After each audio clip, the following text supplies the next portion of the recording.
Welcome back, everyone. Before we dive in, make sure you drop your thoughts and the lessons you took from this story in the comments. And don't forget to like and subscribe. Let's get into it. My name is Desmond Walker, and I am 34 years old. I was finishing up some paperwork on my dining room table when my phone buzzed. My wife Latoya's name lit up the screen, and I figured she was calling to tell me about her day at the conference in Denver. 3 days in Colorado for some corporate training program. I picked up on the second ring and held the phone between my shoulder and ear while I signed the last page of a quarterly report. "Hey, how is it going?" I asked. There was a pause. Not the usual comfortable silence we sometimes shared, but something heavier, stretched tight like a wire. "We need to talk," she said. Those 4 words never lead anywhere good. I set down my pen and leaned back in my chair, staring at the framed photo of us on the wall. "Okay," I said. "What is on your mind?" There was another pause.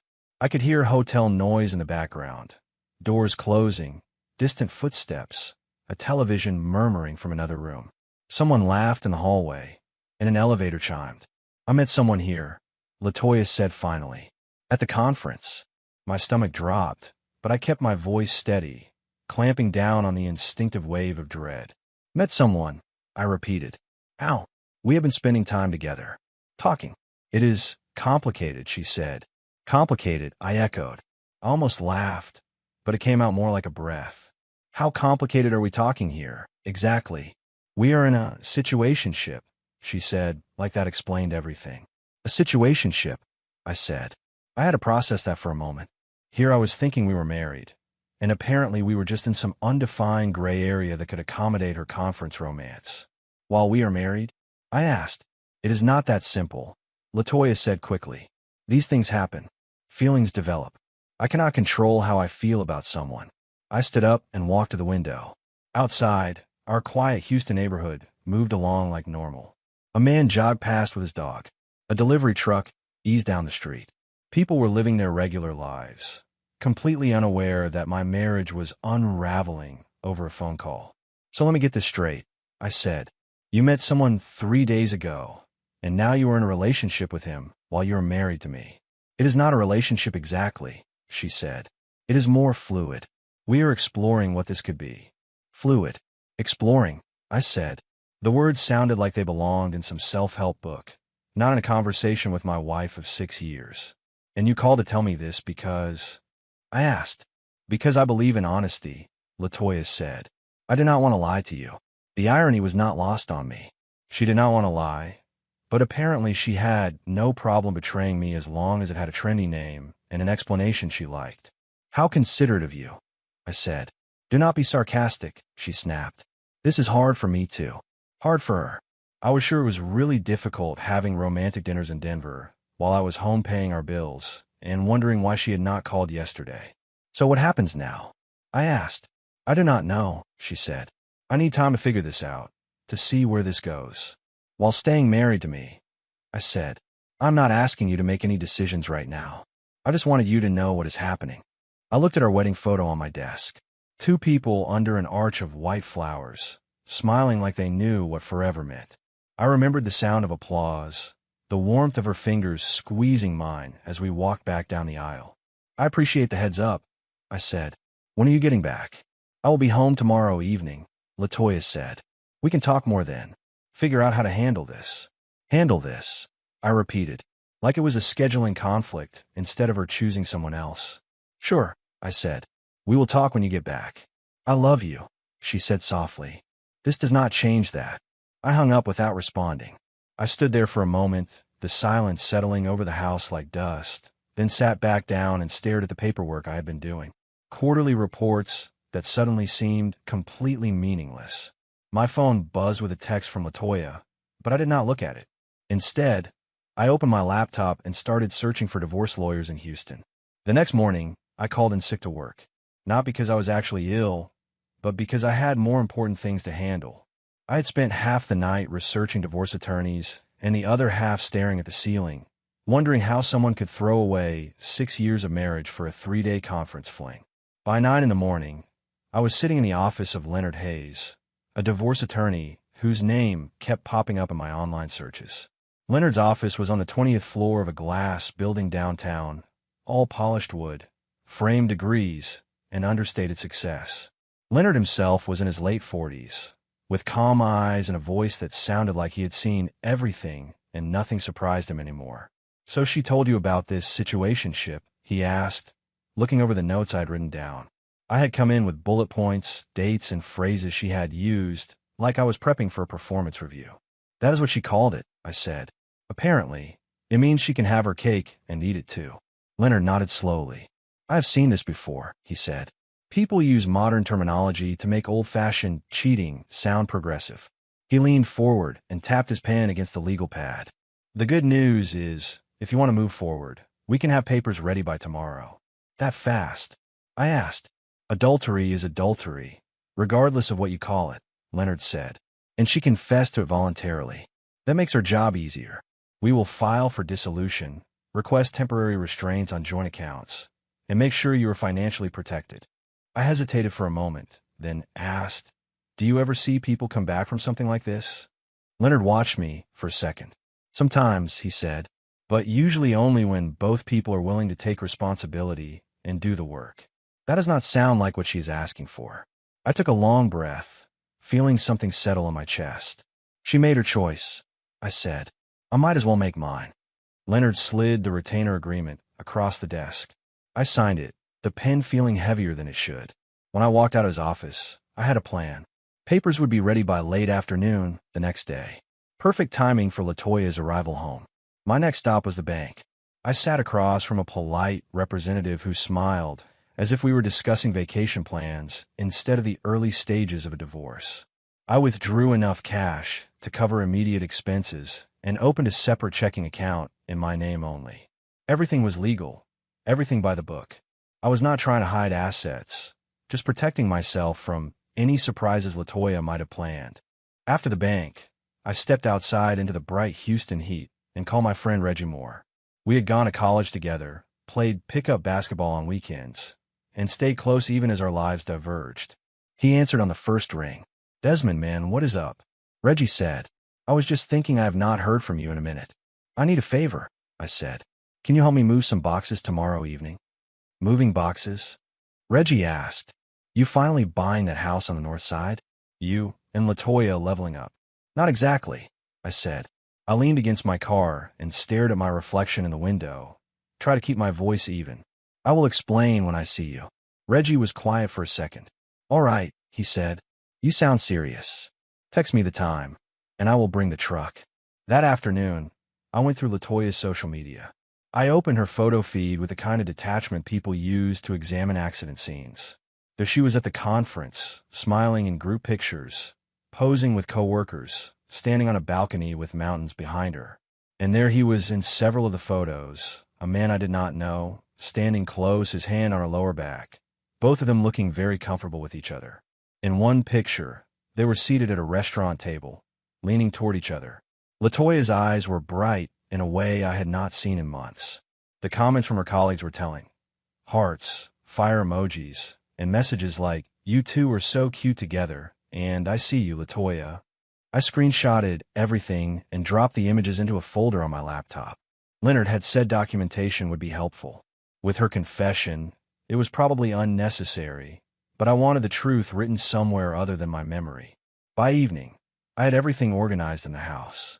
I pulled fresh sheets on a guest bed, set out an extra set of towels, and dragged LaToya's large suitcase down from the closet shelf she kept it on. Then I took a mental inventory of which belongings were definitely hers. Clothes, shoes, books, artwork she had chosen, and that expensive single-serve coffee maker her sister Tanisha had given her for Christmas. I ordered a bundle of moving boxes online for expedited delivery and stacked a few I had in the garage by the door. My phone had been buzzing all day with texts from LaToya. Updates about the conference. Pictures of her meals. A photo of the mountains near the hotel. Little messages that felt like she was trying to maintain normalcy while completely destroying our marriage in the background. "Long day, but the training is really good," she wrote at one point. "You would like the presenter. Very funny. Sound great," I replied. Later she sent a photo of a steak dinner with the caption, "Best meal of the trip so far." "Nice picture," I typed. "Have fun." Around 10 that night, the last text came. "Cannot wait to see you tomorrow. Miss you." I set the phone aside without responding. Miss me? While exploring a fluid connection with a conference guy. The audacity was almost impressive. I spent the rest of the evening going through her joint accounts, making sure I understood exactly what needed to be separated. Credit cards, streaming services, insurance policies, a mortgage. Marriage ties people together in ways that go far beyond love and vows. It creates a web of financial connections that need to be carefully untangled. Sometime around midnight, I ended up on the floor with our wedding album open in front of me. I was not looking through it for nostalgia. I was trying to figure out when things had changed. When had the woman who promised to love me through everything decide that promises could be fluid too? In one picture, LaToya was laughing with her head thrown back as we danced at the reception. In another, my mother was wiping her eyes while my father pretended not to notice he was doing the same. At the back of the album, tucked into the sleeve, was a handwritten note LaToya had given me the morning of our wedding. Desmond, it said, I promise to choose you every day, even when it is hard. I stared at the line for a long moment, then closed the album and slid it into a cardboard box. I pulled out a marker and wrote her name across the top in large letters. Tomorrow was going to be an interesting evening. The next day went by like a perfectly choreographed operation. I moved through the motions without pausing long enough to fall apart. Leonard called me late in the afternoon. Desmond, it is Leonard. The papers are ready, he said. Do you want to pick them up? Or should I have them delivered to your house? I will come get them, I said. I drove downtown and sat across from Leonard again while he walked me through each document. Petition for dissolution of marriage. Financial disclosures. A temporary restraining order on joint accounts, so neither of us could suddenly drain anything out of spite or panic. Everything we had discussed, clean, thorough, and absolutely final once signed and processed. You sure about this? Leonard asked, watching my face as I flipped through the pages. I ran my thumb along the edge of the papers. She made her choice 3 days ago, I said quietly. I am just making mine official. Leonard nodded. Sign where I'm marked. The rest is on me, he said. I signed, my name flowing across line after line, each signature another step away from the life I had thought I would have. By early evening, Reggie arrived with his pickup truck. I had already pulled out all the boxes and had most of LaToya's belongings sorted. Her clothes, personal items, shoes, jewelry organizers, and stacks of self-help books about communication and growth. Man, this is heavy, Reggie said as he lifted a box packed with her shoes. You want to tell me what happened? Or are we just pretending you suddenly got obsessed with minimalist living? I took a breath. She decided our marriage was not exclusive enough for her taste, I said. Reggie stopped mid-lift and stared at me. What? She called me from Denver yesterday, I said. Apparently, she is in a situationship with someone from her conference. Reggie blinked. And what? A situationship, I said. Her word, not mine. She is exploring something fluid with him and want to be honest about it. So she is cheating, Reggie said flatly. Pretty much, I said. Reggie shook his head slowly. You good? He asked. No, I said honestly, but I will be. We worked efficiently after that. Reggie did not ask many questions, which I appreciated. The silence between us felt solid and supportive, like a wall I could lean against if I needed to. By about 7 in the evening, everything of LaToya's was packed and stacked neatly by the front door. Her suitcase sat on top, ready for immediate departure. The living room looked different, but not empty, more like it had been edited, trimmed down to only what truly belonged. I changed the locks while Reggie went to pick up takeout from a place down the street. A simple deadbolt replacement that took about 20 minutes. I was not locking LaToya out permanently, just ensuring she could not walk in like nothing had happened. When Reggie came back with food, he watched me test the new key in the lock. You know she's going to lose it when she sees this, he said. Probably, I said. But that is what happens when you blow up your own life and expect everyone else to handle the rubble. We sat at the kitchen table, eating in companionable silence. Every now and then, Reggie would glance at the boxes, then at me, like he was checking to make sure I was still breathing. So when does she land? Reggie asked eventually. Her last text said around 9:30 tonight, I said. He nodded. You want me to stay? I thought about it. Part of me wanted backup, but another part knew this was something I needed to face alone. No, I said. I appreciate it, but I have to do this myself. Reggie nodded, then reached across the table and squeezed my shoulder. "Call me if you need anything," he said. "I mean that." Around 8 that evening, I got a text from Latoya, landing in about 30 minutes. "Cannot wait to be home," she wrote. Home. Interesting choice of word for someone who had spent the past few days exploring other options. "See you soon," I replied. Reggie left around 8:30 after helping me move a few pieces of furniture to fill the spaces where Latoya's things had been. A bookshelf shifted, a lamp moved, a plant relocated. Small adjustments, but the house already looked less like ours and more like mine. At 9:15, I heard a car pull into the driveway. Headlights slid across the living room wall. I sat at the kitchen table with the divorce papers in front of me and waited. Latoya tried her key first. I heard the rattle at the door, then a pause, then the sound of her trying again more forcefully. After a minute, there was a knock. I opened the door and stepped aside. Latoya rolled her suitcase over the threshold, looking tired from travel. Her hair was pulled back, and there were faint shadows under her eyes. She smiled when she saw me. "Hey," she said. "My key does not work. Did something happen with the lock?" That was when she noticed the boxes. Her smile faded as her gaze moved from the stacked boxes by the door to the papers on the kitchen table, then back to me. "What is all this?" Latoya asked. "Your things," I said simply. She walked over to the table and looked down at the documents. I watched her face change as she read the heading on the top page. "Petition for dissolution of marriage," she read aloud. "You filed for divorce yesterday, right after our conversation.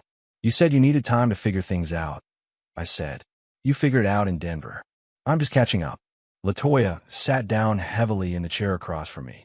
She stared at the papers like they might rearrange themselves into something less final if she waited long enough. "This is not what I wanted," she said quietly. "What did you want?" I asked. "To keep me on standby while you explored your situationship." "It is not like that," she said. "Then explain it to me," I said. "Use small words so I can understand how being married to me while being romantically involved with someone else is not exactly like that." She was quiet for a long moment, her fingers curled around the edge of the table. "I thought you would be more understanding," Latoya said finally. "Understanding of what?" I asked. "That you met someone and decided our marriage vows were more like guidelines." "People grow apart," she said. "Feelings change. I was trying to be honest with you." "Honest," I repeated. "Honest would have been talking to me before you started your romance in Denver. What you gave me was not honesty. It was notification." Latoya looked around the room, really seeing the changes for the first time. The missing artwork, the open spaces on the shelves, the bare section of countertop where her coffee machine had been. "You packed everything," she said. "Everything that is yours," I said.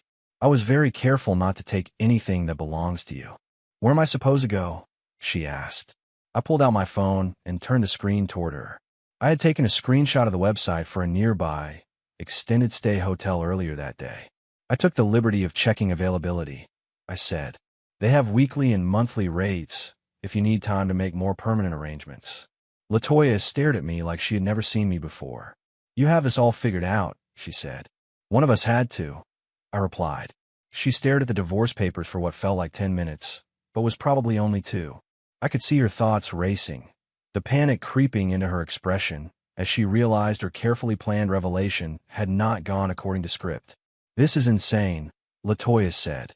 "You cannot just end a 6-year marriage because I was honest with you about having feelings for someone." "I'm not ending it because you were honest," I said. "I'm ending it because you decided to start a second relationship and gave it a cute name."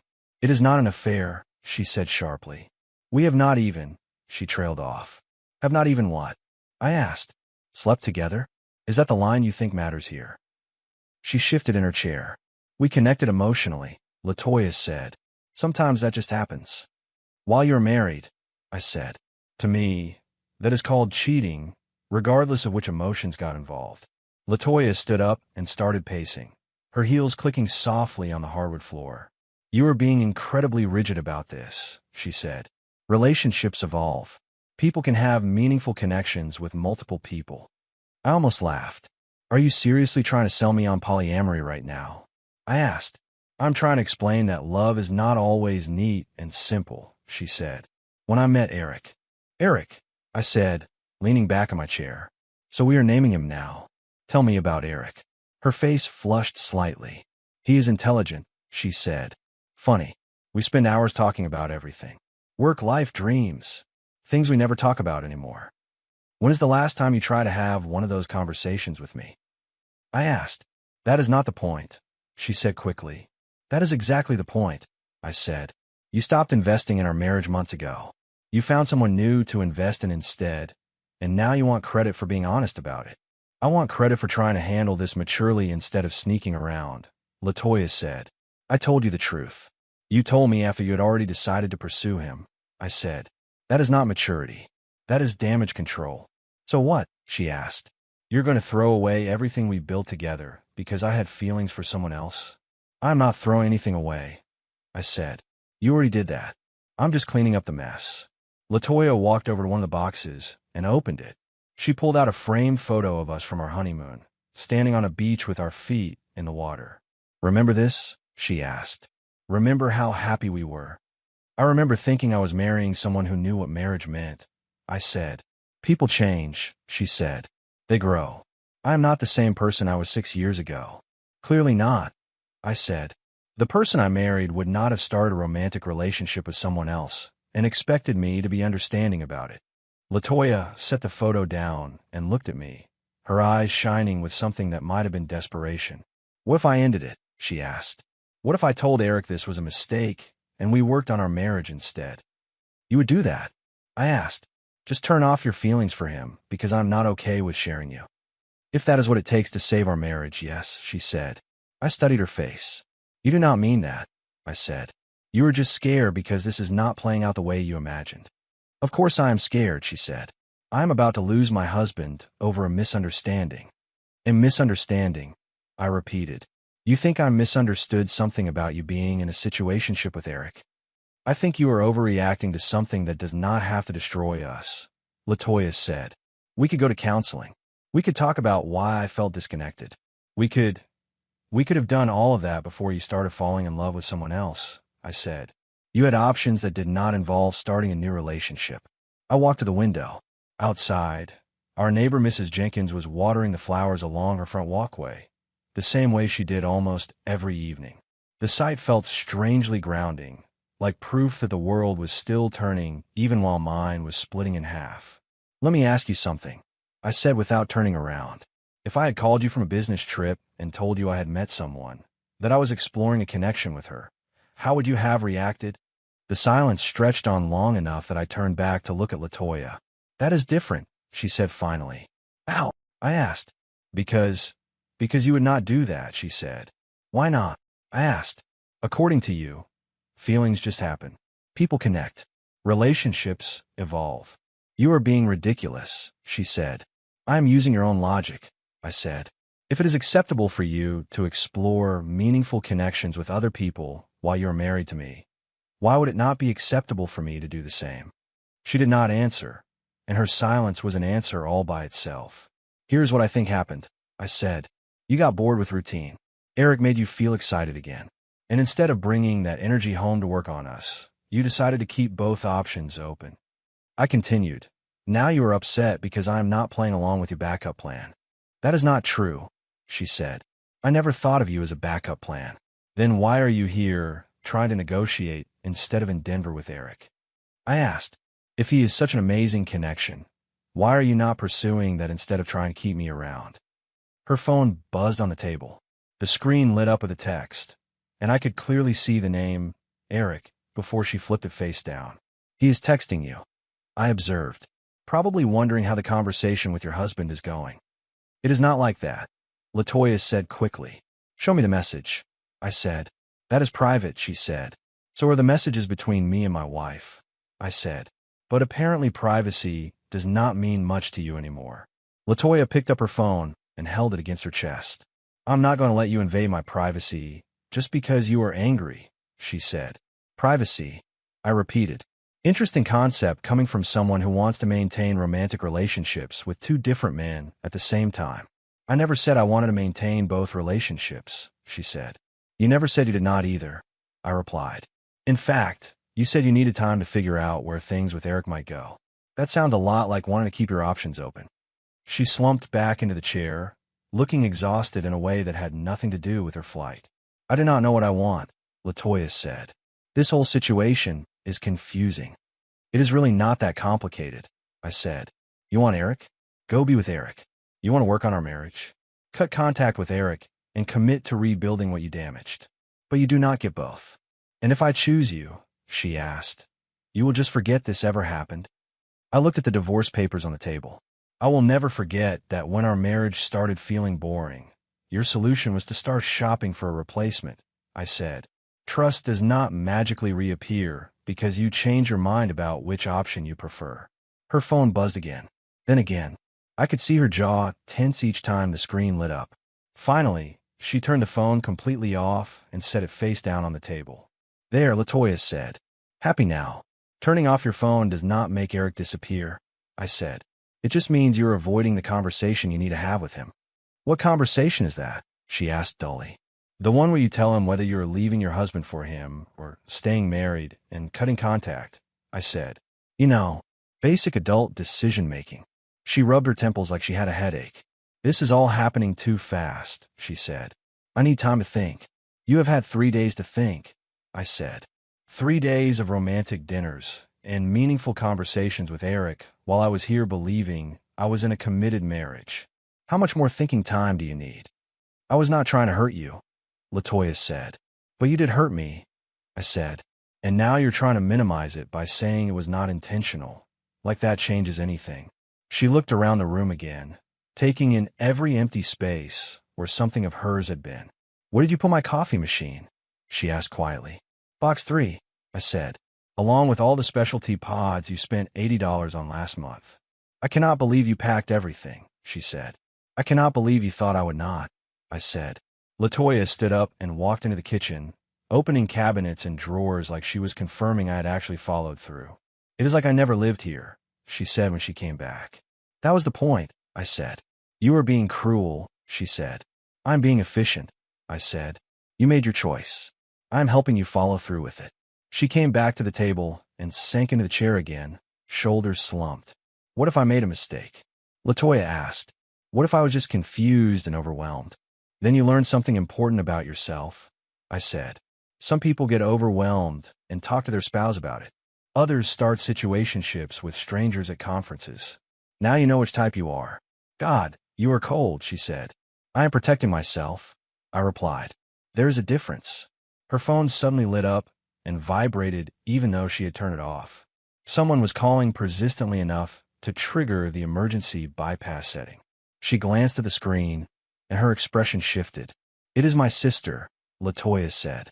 Tanisha. Answer it, I said. You do not mind? She asked. Why would I mind? I asked. Your family is going to find out about this eventually. Might as well start now. Latoya answered on the 4th ring. Hey, Tanisha, she said. I could hear Tanisha's excited voice faintly from where I sat, asking about the conference, asking if Latoya was tired, asking if we were still coming to a family cookout next month. Latoya held the phone away from her ear for a second and looked at me apologetically. No, I just got home, she said into the phone. Actually, Tanisha, something has happened. Can I call you back later? There was more chatter from the other end, questions tumbling over each other. It is complicated, Latoya said. I will explain everything later. I promise. She hung up and immediately started typing a text, letting her know you were getting divorced. I asked.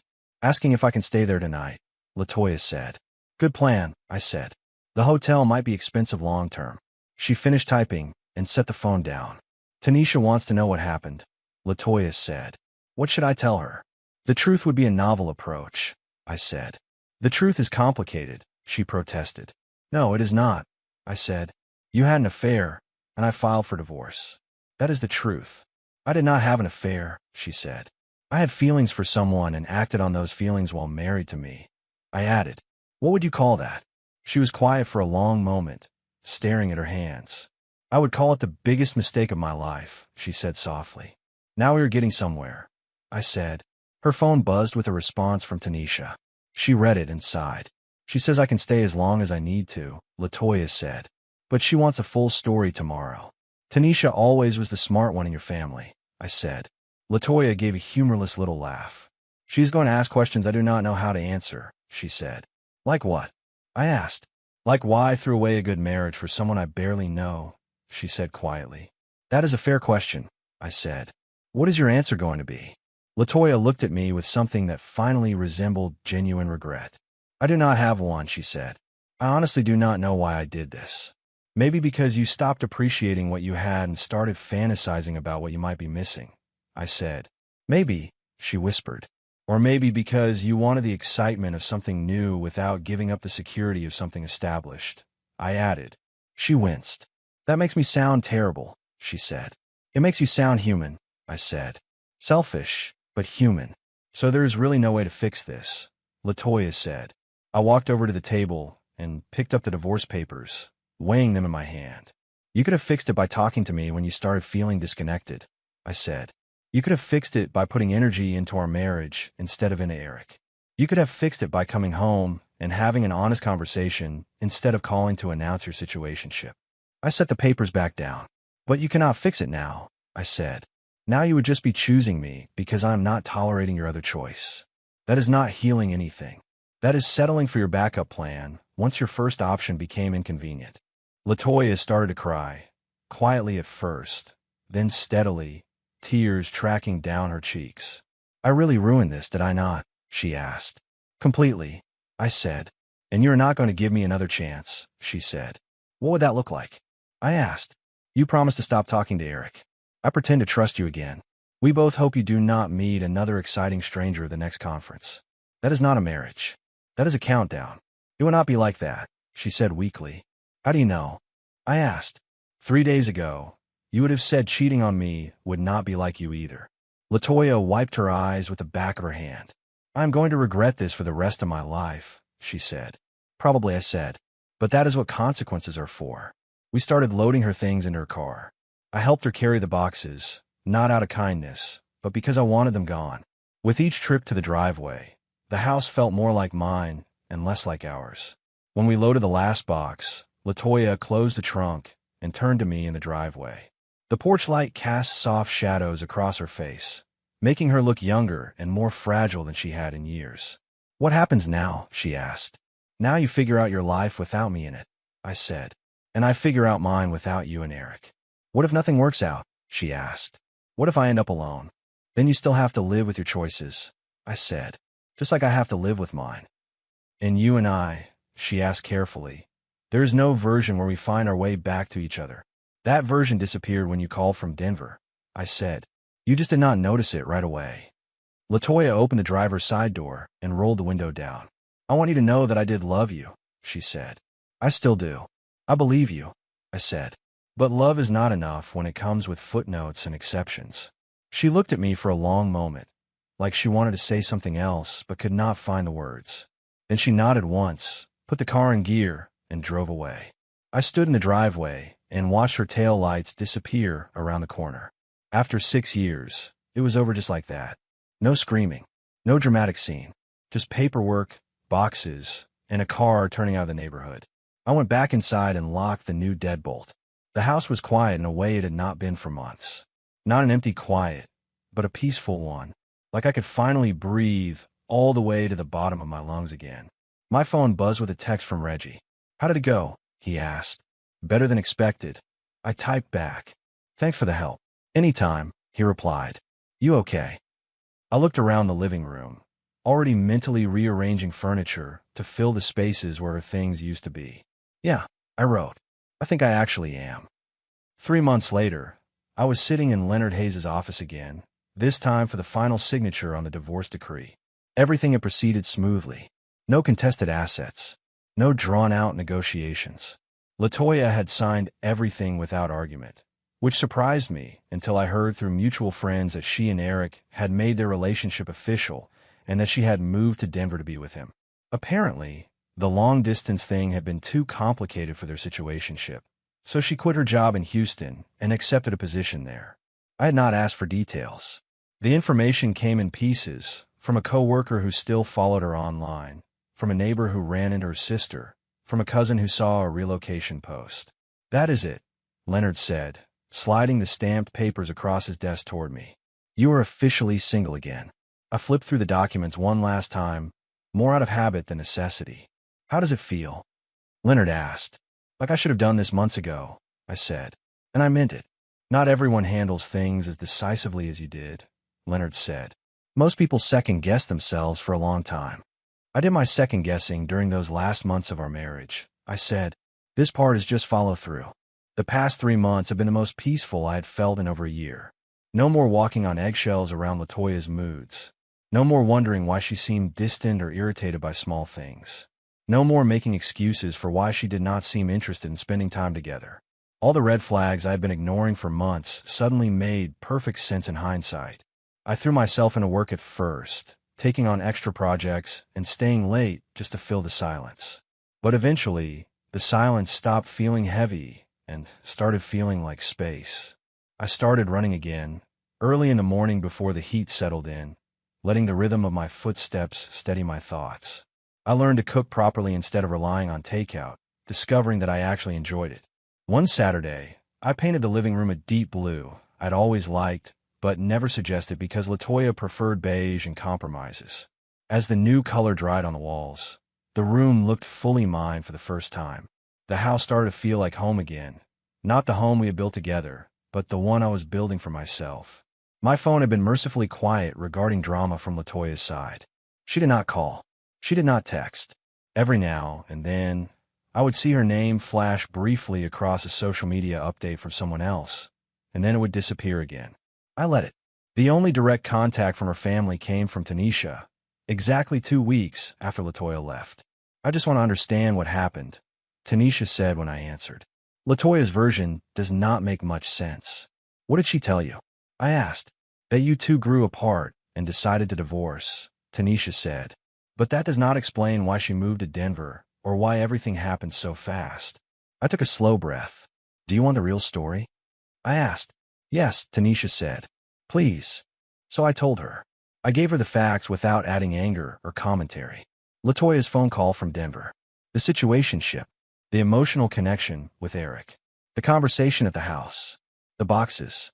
The divorce papers. Tanisha listened without interrupting. When I finished, there was a long pause. I am really sorry, she said quietly. I thought I knew my sister better than that. People surprise us sometimes, I said. Not usually in ways that blow up their entire life, Tanisha said. She had everything she said she wanted. A stable marriage. A home. Someone who loved her. I cannot explain why she did what she did, I said. You will have to ask her. I will, Tanisha said. But I wanted you to know that not everyone in our family thinks this is your fault.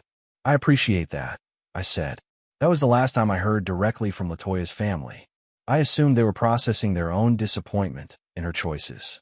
A few days after signing the final papers, I met Reggie for lunch at a small place near my office. We slid into a booth, and he watched me for a moment while I opened my menu. All right, Reggie said. Now that the ink is dry, when are you going to start dating again? Eventually, I said. That is not an answer, he replied. It is the only answer I have right now, I said. I'm not in a hurry to jump back into something serious. I'm not talking about serious, Reggie said.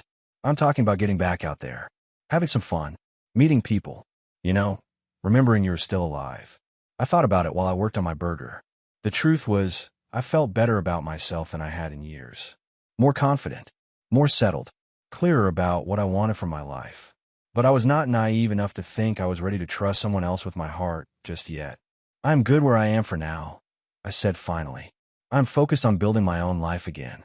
Reggie nodded. Fair enough, he said. Just do not become one of those guys who swears off relationships forever because one woman hurt him. I'm not swearing off anything, I said. I'm just going to be very selective about who gets access to my peace of mind. Reggie smiled. That is actually pretty mature, he said. I am proud of you, man. I know that was brutal. When I got home that afternoon, there was an envelope in my mailbox with no return address. The handwriting on the front was familiar. I stood on the porch for a moment, just looking at it, then went inside and opened it at the kitchen counter. Inside was a single sheet of paper. A handwritten note from Latoya. Desmond, it began. I know I'm probably the last person you want to hear from, but I wanted you to know that Eric and I broke up last week. Turns out a relationship built on betraying someone else does not have the strongest foundation. Who would have thought? I read on.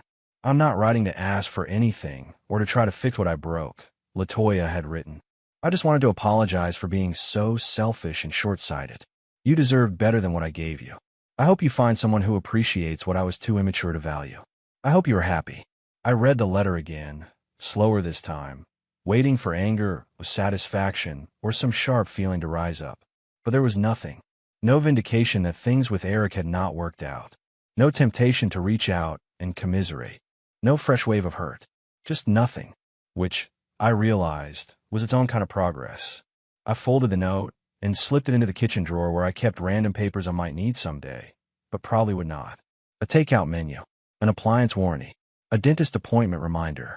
Latoya's letter fit there better than it fit anywhere else in my life. That evening, I called my mother to let her know the divorce had been finalized. She had been supportive throughout the whole process, but I knew she was disappointed. She had liked Latoya. She had been looking forward to grandchildren. She had probably imagined holiday gatherings that would now never happen. "How are you doing with all this?" my mother asked. Her voice was warm and steady, the same way it had been when I was a child and scraped my knee on the sidewalk. "Better than I expected," I said. "Different than I planned, but better than I expected." "Good," she said. "You know your father and I support whatever makes you happy." "I know," I said. "Thank you."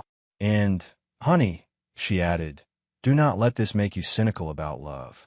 What happened with Latoya says more about her character than it does about marriage or relationships in general." I smiled, even though she cannot see it. "I will not," I said. "I promise." "Your father wanted me to remind you that you still owe him a rematch in dominoes," she said, her tone lightening a little. "He says you cheated last time." "I did not cheat," I said, laughing for the first time that day. "I just beat him." "Well, you want a chance to fix that," she said. "Come over this weekend if you feel up to it." After I hung up, I looked around my living room now, and realized she was right. I was not cynical about love. I was just more careful now about who I chose to love and more aware of the difference between someone who truly loved me and someone who loved the idea of me as a safety net. 6 months earlier, I had thought I was in a solid marriage. I would have told anyone who asked that Latoya and I were fine, just busy, just stressed, just going through a phase. I had believed our vows still meant what we said they meant. Today, I was officially divorced, and to my surprise, I was genuinely okay with it. That night, I opened a beer and settled onto my couch to watch a movie I had wanted to see for months, but Latoya had never been interested. It was a small freedom, but it felt bigger than it should have, as if choosing a movie without compromising was proof that my life belonged entirely to me again. Outside, I could hear Mrs. Jenkins in her garden, humming softly as she trimmed plants along the walkway. Normal evening activities for normal people dealing with normal problems. The difference was, now I felt like one of those normal people again, instead of someone silently pretending his marriage was not falling apart. It had taken me 34 years to learn that sometimes the best thing you can do for yourself is refuse to accept unacceptable behavior, even from people you love, especially from people you love. The movie started. I leaned back against my couch now, and let the quiet, uncomplicated peace of the evening settle around me like a soft blanket. For the first time in a long time, the life I was living felt completely and undeniably like my own. If you enjoyed this story, please like, comment, and share this video with your friends. Subscribe and turn on the notification bell so you never miss a powerful story drop.